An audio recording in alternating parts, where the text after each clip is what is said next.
Assalamualaikum warahmatullahi wabarakatuh. Selamat pagi semuanya.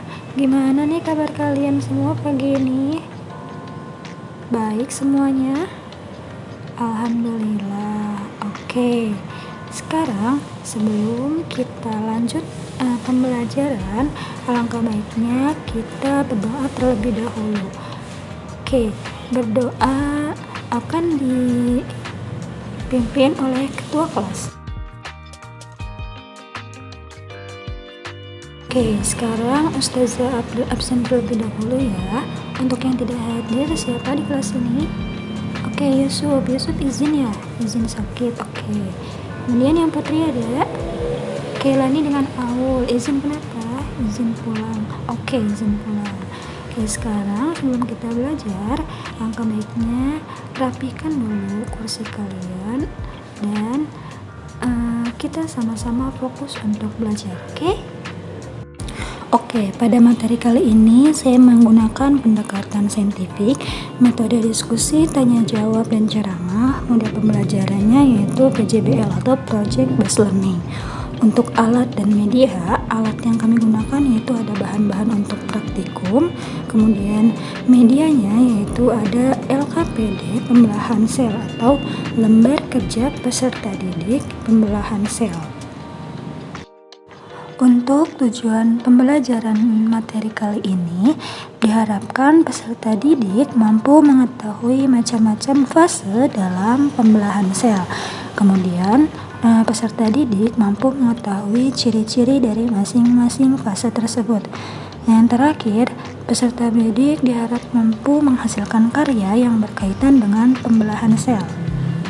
Oke, sebelum kita lanjut ke materi baru, Ustazah mau nanya dulu nih. Sebelumnya kita udah belajar tentang apa? Ya benar, transport membran pada sel. Ada berapa proses yang terjadi di dalam transport membran? Ya ada dua, ada difusi dan osmosis. Nah, jadi perbedaan antara difusi dan osmosis itu apa sih? Jadi, proses difusi adalah proses yang dihasilkan dari gerakan molekul di mana alirannya berpindah dari daerah berkonsentrasi tinggi ke daerah berkonsentrasi rendah. Sedangkan osmosis adalah proses perpindahan molekul air atau zat pelarut dari pelarut berkonsentrasi rendah ke dalam bentuk larutan berkonsentrasi tinggi. Setelah proses yang kemarin kita pelajari mengenai difusi dan osmosis, maka selanjutnya kita akan belajar tentang reproduksi sel atau pembelahan sel. Nah, sekarang untuk pembelajaran kali ini, Ustazah akan melakukan pembelajaran dengan model pembelajaran Project Based Learning, atau kalian di sini akan menghasilkan sebuah karya dari pembelajaran yang kalian lakukan. Dengan apa? Nanti Ibu akan jelaskan tahapan-tahapan terkait project yang akan kita lakukan pada materi kali ini. Oke, pada pembelajaran kali ini Ustazah akan membagi kalian menjadi 4 kelompok sesuai dengan nama fase pada pembelahan sel, yaitu untuk kelompok yang pertama yaitu kelompok profase. Kelompok putra yang pertama yaitu profase, kelompok kedua yaitu metafase, kelompok tiga yaitu anafase, dan yang terakhir adalah kelompok telofase.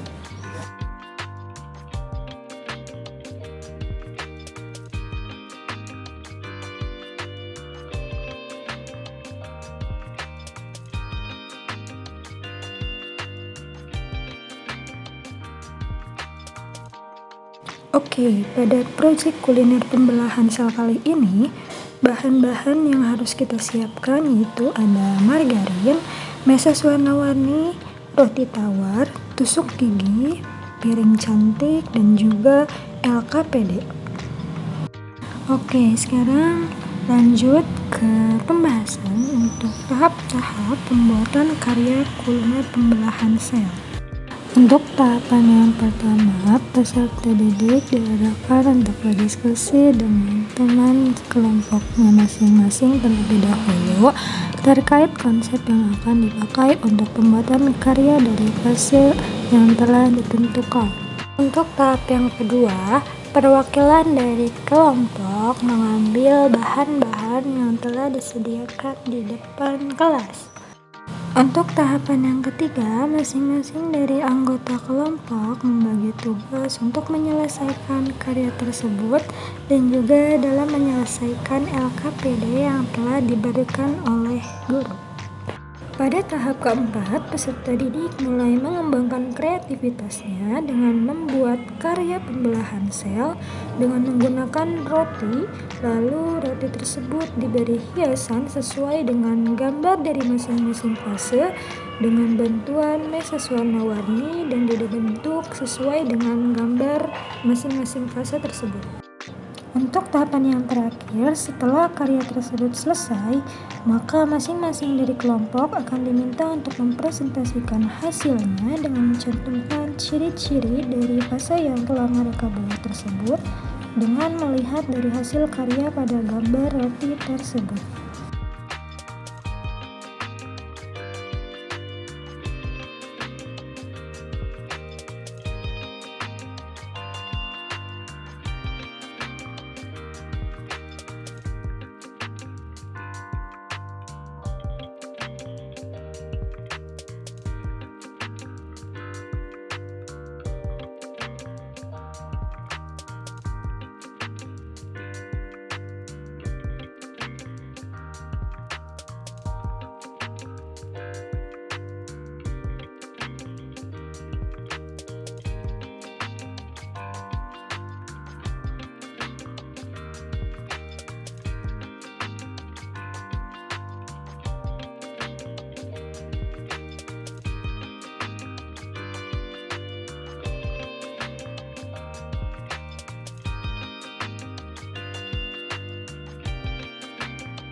Setelah seluruh kelompok sudah selesai dalam mempresentasikan hasil karyanya, maka selanjutnya adalah penarikan kesimpulan oleh guru dan juga peserta didik.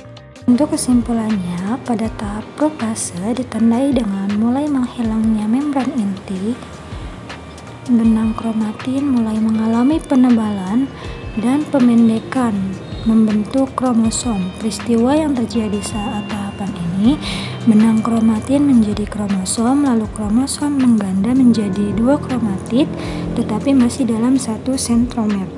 Selanjutnya, pada tahap metafase memiliki ciri kromosom berada tepat pada bagian ekuator pembelahan, serta bagian spindel telah berikatan dengan kromatid, dan sentromer sudah berada di 2 kutub yang berlawanan.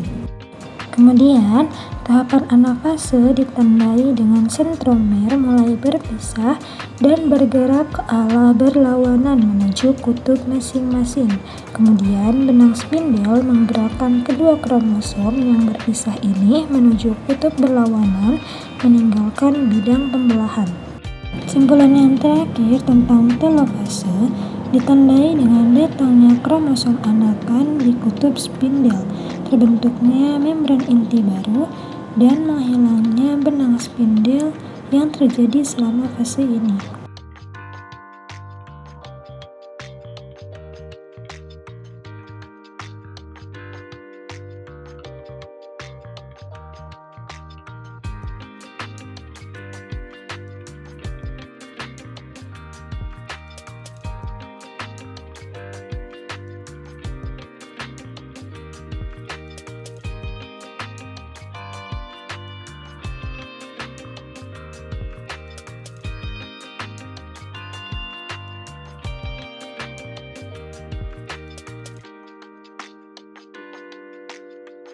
Jadi, kita review sedikit tentang materi yang telah kita pelajari. Untuk pembelahan sel itu yaitu ada dengan dua cara, ada mitosis dan secara meiosis. Mitosis pembelahan sel yang hanya terdapat satu kali pembelahan, sedangkan meiosis yaitu pembelahan dengan proses dua kali pembelahan. Dan jangan lupa untuk membaca materi selanjutnya tentang jaringan tumbuhan. Ustazah rasa sudah cukupkan pembelajaran kita pada hari ini dengan sama-sama membaca ayat Alhamdulillahirabbil alamin. Sekian dan terima kasih. Wabillahi taufiq wal hidayah. Wassalamualaikum warahmatullahi wabarakatuh.